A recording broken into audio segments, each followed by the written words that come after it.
Good morning friends. आज हम mechanics of solid का दूसरी यूनिट जिसका नाम है रेजिलेंस या स्ट्रेन एनर्जी, जिसको हिंदी में विकृति ऊर्जा है कहते हैं, इसके बारे में हम पढ़ेंगे। इस अध्याय में हम अध्ययन करेंगे कि किसी बॉडी पर ग्रेजुअल यानी धीरे धीरे बढ़ा हुआ लोड, सडन लोड और इम्पैक्ट लोड जब लगता है तो उसमें प्रतिबल यानी स्ट्रेस और स्ट्रेन जो प्रोड्यूस होती हैं उसको हम पढ़ेंगे। जब हम किसी वस्तु पर उसकी प्रत्यास्थ लिमिट के अंदर यानी इलास्टिक लिमिट के अंदर बल लगाते हैं तो उस वस्तु में स्ट्रेन एनर्जी के रूप में कुछ एनर्जी स्टोर हो जाती है। उसी को हम स्ट्रेन एनर्जी या विकृति ऊर्जा कहते हैं। तो सबसे पहले है इसमें रेजिलेंस। रेजिलेंस क्या है? It is defined as the energy absorb by the material within elastic limit. यानी कोई एनर्जी अगर हम किसी बॉडी पर लोड लगाते हैं तो उस बॉडी में जो एनर्जी स्टोर हो रही है इलास्टिक लिमिट तक, and release that energy upon unloading, और ये एनर्जी रिलीज़ हो जाएगी और जब हम इस लोड को हटा देंगे तो उसे हम रेजिलेंस कहते हैं। यानी इलास्टिक लिमिट के अंदर किसी बॉडी में कितनी एनर्जी या स्ट्रेन एनर्जी स्टोर हो रही है उसे हम रेजिलेंस कहते हैं। इसकी यूनिट जूल होती है। विद इन इलास्टिक लिमिट जो वर्क डन होता है W, वो स्ट्रेन एनर्जी जिसे हम U से डिफाइन कर सकते हैं। स्ट्रेन एनर्जी यानी रेजिलेंस को हम स्ट्रेन एनर्जी कहते हैं। तो वर्क डन हमारा स्ट्रेन एनर्जी के बराबर होता है। दूसरा है हमारा प्रूफ रेजिलेंस। प्रूफ रेजिलेंस क्या होता है कि इलास्टिक लिमिट तक जितनी मैक्सिमम एनर्जी स्टोर हो सकती है किसी बॉडी के अंदर उसे हम प्रूफ रेजिलेंस कहते हैं। यानी maximum, it is defined as the maximum energy which a body stores up to elastic limit is called proof resilience. अगला है modulus of resilience. It is the ratio of proof resilience per unit volume of a body. यानी proof resilience per unit volume को हम क्या कहेंगे? Modulus of resilience.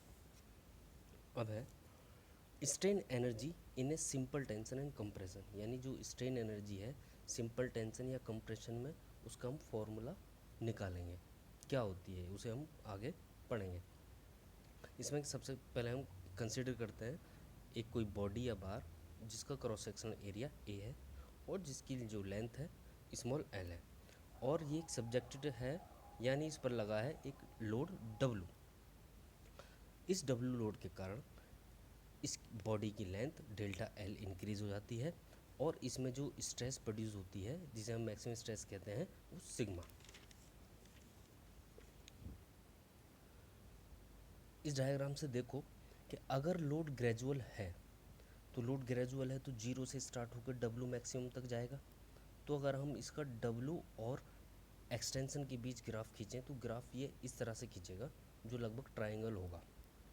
इस triangle का अगर हम एरिया निकालें तो क्या होगा? 1/2 W यानी जो हाइट है इंटू इसका बेस डेल्टा L जो एक्सटेंशन हुआ है।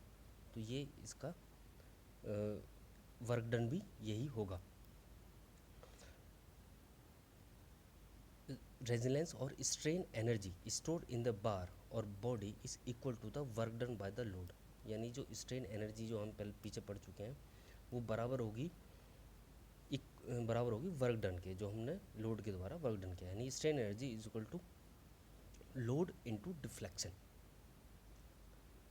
तो strain energy is equal to load into deflection, और स्ट्रेन एनर्जी हमारे वर्क डन के बराबर होती है। तो स्ट्रेन एनर्जी यहाँ पर हम US से डिफाइन करते हैं। तो इसमें जो वर्क डन आएगा हम पहले ही बता चुके हैं 1/2 W इंटू डेल्टा L। यानी W जो लोड है ग्रेजुअल, डेल्टा L हमारा जो एक्सटेंशन हुआ है इस लोड के कारण।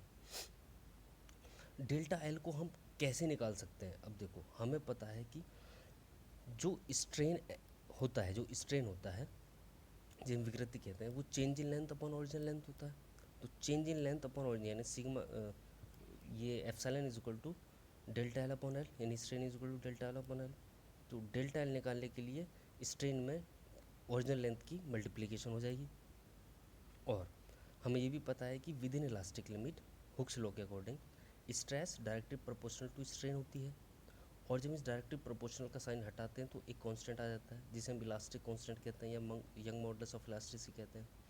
तब इस कंडीशन में जो हमारी स्ट्रेन होगी वो स्ट्रेस अपॉन ई यानी सिग्मा अपॉन ई होगी। अब इस सिग्मा अपॉन ई की वैल्यू ऊपर रख दीजिए, इसमें delta L is equal to strain into L में, तब हमारे पास चेंज इन लेंथ आ जाएगी sigma upon E into L, यानी एल हमारी ओरिजिन लेंथ है। अब इस इक्वेशन को यानी इस डेल्टा एल की वैल्यू को इक्वेशन 1 में रख दीजिए, जो ऊपर U S is equal to 1/2 W into delta L. अगर हम इसमें रख दें तो हमारे पास जो वैल्यू आएगी 1/2 W into sigma upon E into L. इसे हम इक्वेशन नंबर 2 का नाम दे देते हैं। और हमें ये भी पता है कि जो हमारी स्ट्रेस है वो लोड अपॉन एरिया होती है। तो सिग्मा लोड क्या है हमारे पास, डब्ल्यू, एरिया ए। अगर हम यहाँ से डब्ल्यू लोड निकालें तो W is equal to sigma into A. तो इस लोड की वैल्यू को इक्वेशन नंबर 2 जो निकली है हमारी उसमें पुट करते हैं, तो तब हमारे जो रेजिलेंस या स्ट्रेन एनर्जी आ जाएगी 1/2 sigma into A into sigma upon E into L. अब इसको सिग्मा इसमें 2 बार आ गया तो इस सिग्मा स्क्वायर हो जाएगा, तो 1/2 sigma square upon E into A into L. हमें पता है कि एरिया इंटू लेंथ वॉल्यूम होता है, तो ए इंटू एल को हम वी लिख सकते हैं। तो स्ट्रेन एनर्जी इन ग्रेजुअल अप्लाइड लोड, ये हमें ग्रेजुअल अप्लाइड लोड के लिए निकाल रहे हैं, 1/2 sigma square upon E into V, V मतलब वॉल्यूम। अब इफ़ प्रूफ स्ट्रेस यानी सिग्मा पी, अगर हम प्रूफ स्ट्रेस को सिग्मा पी माने तब प्रूफ रेजिलेंस क्या होगा, sigma P square upon 2e into V, ये हमारा प्रूफ रेजिलेंस होगा। Modulus of resilience, modulus of resilience हमें पता है प्रूफ रेजिलेंस अपॉन वॉल्यूम, यानी प्रूफ रेजिलेंस हमारे पास क्या है, sigma P square upon 2e into V. Upon V करेंगे क्योंकि हमें वॉल्यूम इसके रेशो में आता है, तो sigma square P upon 2e होगा। अब आ जाओ stress due to different type of load. पहला है ग्रेजुअल अप्लाइड लोड, हम जो प्रीवियस आर्टिकल में किया है वो ग्रेजुअल अप्लाइड लोड के लिए किया है, तो ये सेम है। ग्रेजुअल अप्लाइड क्या है कि ये लोड धीरे धीरे बढ़ता है, इसमें हम एकदम से नहीं बढ़ाते लोड, धीरे धीरे बढ़ता है। दूसरा है suddenly applied load. Suddenly applied क्या होता है, एकदम से लगाने वाला लोड, यानी इसमें ज़ीरो से डब्लू नहीं पहुंचेगा लोड, एक साथ ही डब्लू लग जाएगा load. When the load is applied all of the sudden and not step wise, यानी स्टेप वाइज नहीं है, सडनली अप्लाइड एकदम से लगाया है, तो इसे हम सडन अप्लाइड लोड कहते हैं। The external work done is not half, इसमें क्या होता है, एक्सटर्नल वर्क डन जो होता है हाफ नहीं होता है, पिछले वाले में हाफ था। Because it remains constant through out the process, क्योंकि ये डब्लू जो है वो कॉन्स्टेंट रहेगा थ्रू आउट द प्रोसेस। हम लेट कंसिडर करेंगे डब्ल्यू एस एक सडनली अप्लाइड लोड है, sigma S U maximum stress produce by this load W S, यानी सडनली अप्लाइड लोड के द्वारा जो स्ट्रेस प्रोड्यूस हुई सिग्मा एस यू मानी हमने। Delta L increase in length, यानी लेंथ में जो इंक्रीज हुई है इस लोड के कारण। A cross sectional area of the bar या बॉडी जो हमने लिया है, और